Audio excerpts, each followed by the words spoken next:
Guess what, Joe? My name is Nicky Nunu, and this offseason has been absolutely nuts for the NBA. I mean, just yesterday, Ja Morant was traded to the Trailblazers, which I was not expecting. And then today, Kawhi Leonard is traded to the Raptors, which makes sense for both teams, but was also surprising nonetheless. And now it is confirmed that LeBron will not be returning to Los Angeles for his last year in the NBA. He will likely go to probably one of three teams. I'll get to that later on in this video, but it's just surprising to me. I really thought he would ride out his last year on the Lakers, in LA with Bronny, but apparently not. Apparently he wants to go finish his career somewhere else. Now, I am going to try to tackle all of this in one video, and starting with the Ja trade, I don't really love this trade for either team.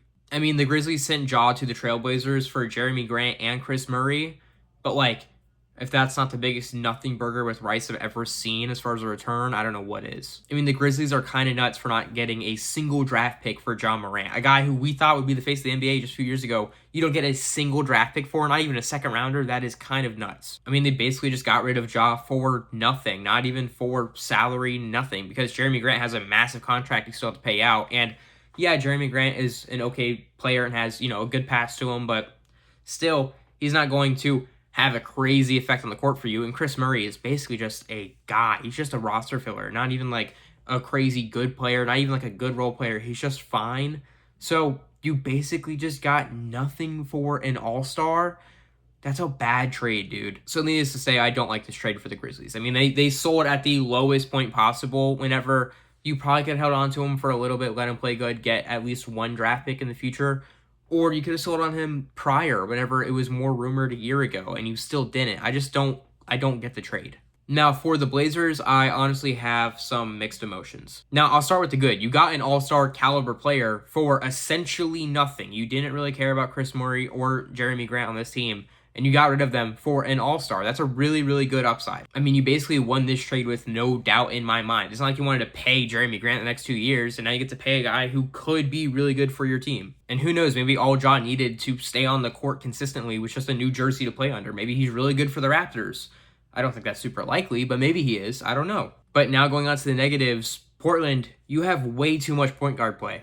I don't need to tell you that. You know that you do. You have 4 good to great point guards, and none of them are definitively going to be the number one. Maybe Ja is, but even then he has been coming off of some, rough injuries, and I don't know for sure if he's destined to be, the point guard for your team going forward. So it's a little strange of a trade to make. I mean, all these point guards could butt heads going forward. You have Dame trying to live out the glory days his last 1 to 2 years. You have Drew Holiday, who's still a good defender and could probably play the 2, but still a weird fit. And then you have Scoot Henderson, who's trying to still prove himself to be a good piece of the franchise going forward. And then you also have Ja Morant now being added to that equation. That's a lot of headbutting at one position on your team. Now, of course, this could work out perfectly. Maybe some of these guys play the 2. Maybe you just move some minutes around and everything works out great. But I don't think that's super likely. In all truth, this probably puts the Trailblazers in a position where down the line they're going to have to make another trade, or at minimum just another move of some sort. I don't know. I don't love it for them. But again, the upside is they didn't get rid of anything of value for it. So I can't blame them for making the move at all. I mean, worst case scenario, you just have to make another trade down the line to make this work. But even then, you didn't really give anything major up for it. So it's not that bad. Or the other worst case scenario is Ja is just ridiculously injured for the rest of his career, which obviously nobody wants to happen. But if that does happen, then maybe you lose this trade because you're, disrupting your future of your own team. But I don't know. I think that this could work okay. I feel like Ja could be a good fit next to Denny and next to Klingon, and I feel like it could be a fun team going forward, an actual competitive team going forward. But I just don't know. It feels weird. Something feels off about it. I don't know. For this trade, I'll give the Grizzlies a D+. You sold at Ja at the absolute lowest point you could have, and you got nothing back because of that. But you moved on from Ja, which I think you want to do for a while. So you still get a D+, not a D or a D-, but still, I don't know what exactly you were thinking here. And for the Trailblazers, I have to give them a A-. I was going to give them a B+, but again, they didn't get rid of anything. So I'll give them an A- because they could have a good team going forward. And they absolutely won this trade, no doubt about it. But it can still mess up your future a little bit. So because of that, it's still an A- despite getting an all-star talent for nothing. Okay, now going into the trade that was much more interesting to me, and that is Kawhi Leonard to the Raptors. The Clippers trade away Kawhi for Brandon Ingram, Grady Dick, 2 first-round picks in 2031 and 33, 1 pick swap for next season, and 2 second-rounders. That's a lot. That is a big payday for Kawhi Leonard. But I'm going to be honest, I love this trade for all sides. I think that this is a great trade, and especially a fun, very poetic trade. I mean, Kawhi back on the Raptors after the season he just had, and he won a championship for the Raptors. I don't think you can get much more poetic than that. He's probably going to end his career there. Now, again, did the Clippers kind of get a haul to make that happen? Yeah, they did. I mean, Brandon Ingram is a great guy to have on your team going forward, especially if you're looking to rebuild. He's a good just asset to have who probably isn't going to falter much in quality, as he's been a fairly consistent player the last few seasons as just a really good scorer. And then Grady Dick, who, again, has not been good recently, but he's still only 22, and that's a good piece to just get because you don't know. He might hit. He might just start playing good the next 2 seasons, and all of a sudden you have a great player on your team. You know, he kind of has a Brandon Ingram archetype to him anyway. Like, that could be a big payday whenever, you know, the Raptors probably thought he had no value anymore. But he also could have no value, and if that's the case, that kind of sucks. But again, he's only 22. He has a lot of time ahead of him to change around his game to try to be a better player and shoot a little better than he has recently. And then, not only that, you still get 2 really decent first-round picks, especially if the Raptors can't keep a good team by 2031, 2033. Like, there's an absolute chance that will happen. And if that's the case, good on you, Clippers, because that's a really good payout for Kawhi. And you also get a pick swap and 2 second-rounders, which isn't a ton of value there, but it's more value. And again, did you really think that you were going to be able to build around Kawhi next season? No, you probably didn't. And not only that, Kawhi has some bad history with his aspirations, and especially with his injury history too. Like, there's no guarantee he's even going to be healthy for the Raptors, or that if you kept him, he was going to be healthy for you. So moving on from him like this, getting a high payout on a guy that's, I think, 35 years old, that's incredibly valuable for the Clippers. So I do think they kind of won this trade. But even with that, I like this for the Raptors a lot too, because they make a win now move, proving to their young core, hey, we believe in you, we want to win now. And even if it doesn't pay out in the next year or year after that, you still have some assets that you could get other things for. And if it does work out and you have a really deep playoff run, hell yeah, that's awesome for you guys. And you do it with a guy that has brought you to the promised land before. It's just so poetic. And I couldn't love this trade more poetically than I do. It's just, you kind of give up a lot of your future for it. And so if it doesn't work out that well, if Kawhi gets really bad injuries or something, then it's kind of a bad trade. But again, for a smaller market team, I don't mind it. Like, win now moves are a thing smaller market teams need to do more. Yeah, the risk is massive because it's Kawhi, but even then, who really cares? Because if it works out, it's great. Even if it doesn't work out, at least you tried. Like, you're trying to win now. That's more than a lot of other teams can say. So, you know what? I like this for both teams. For the Raptors, I'll give them like a B because it's very poetic. It probably should be like a B- because of how, rough Kawhi's history has been. But he's coming off of one of his best seasons ever, if not maybe his best offensive season ever. He has been incredible. He could be very good for you, especially if he's healthy. And yeah, he's old, so, if he starts to diminish next year or year after, that's bad. If he gets injured, that's bad. That's why I can only give them a B-. But even then, you gave up a lot, but also, like, not your whole entire future.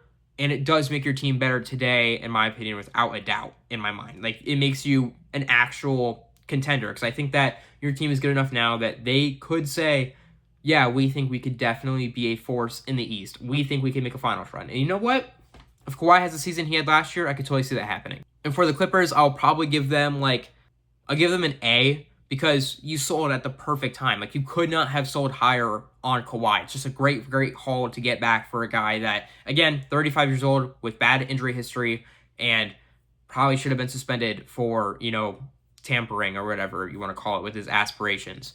With all that being said, they did a great job. They really did. I mean, that's a lot of stuff behind a guy that gives him a bad connotation to go out to get him. And yet you were able to get multiple first-round picks and a young player and another guy you could probably trade, in the future in Brandon Ingram for another young piece. You know what I mean? Like, this is just a good move to retool and rebuild their roster going forward. So, yeah, the Clippers get an A. Okay, now moving on to free agency, which is looking to be, kind of fun, with LeBron saying, hey, I'm not going to be a Los Angeles Laker, which is crazy to me. I did not expect that. I thought he would stay in LA. I thought that he would just end his career there because he's old. Bronny's on the team. Just kind of makes sense. He's played there for, I think, like 8 years. Like, that just makes more sense if he stays there. But he wants to move on. So, where will he go? I have no fucking clue. I don't know. Obviously, every single fan base has been begging their own team to try and, make a move on LeBron, seeing what roster changes we can make to open up some salary space so he would feel more comfortable going to our team. I don't know why every single fan base is doing that because, again, you're getting him for, like, probably a year. And, again, he's not, like, the LeBron of old. He's still great, yeah, but he's not going to carry your team. I don't know why you want to put that much pressure on him now whenever it's probably his last season in the league. So, in my opinion, it's between, like, 3 teams total, probably. It's probably only 3 teams. The Cavs, the Warriors, and the Heat. Now, I'm going to make this short and sweet because I don't want this video to be, 35 minutes long.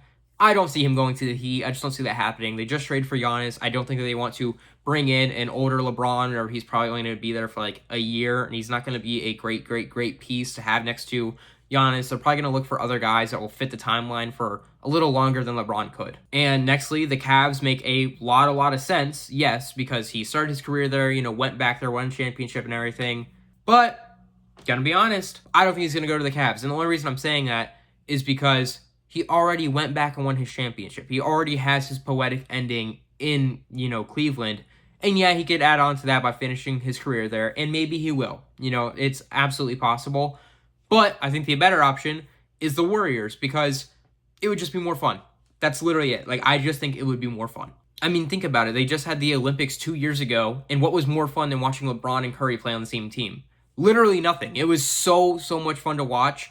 And if LeBron ends his career playing on the same team as Curry and, like, one last hurrah where they try to make, one last finals push, they both want to get just one more ring together, even if they don't make it work, it would be so entertaining to watch, and I don't think anybody would complain about it at all, and it would not be like, people are comparing it to, oh, it's going to be the same thing as KD going to the Warriors. No, it's not. LeBron is ancient. Steph Curry is, leaving his prime now, going to retire in the next few years. The Warriors are kind of desperate, just want to rebuild, retool immediately to get whatever they can out in, like, a last hurrah. It would work perfectly. It's not him joining a team that just came off a championship. So stop saying that stupid shit. It's wrong. What KD did was kind of immoral. This would not be immoral at all. It would just be fun. So yeah, I think Bron's going to go to the Warriors. You can tell me what you think. Yeah, I don't know. I think that'll be all for this video. Tell me where you think Bron's going to go. Tell me what you think about the Ja, the Kawhi trade. Was I wrong in my gradings, or do you also think that, it worked out for, all the teams except for the Grizzlies? Let me know. And, yeah, that's about it. I'll my wife, and have a great day.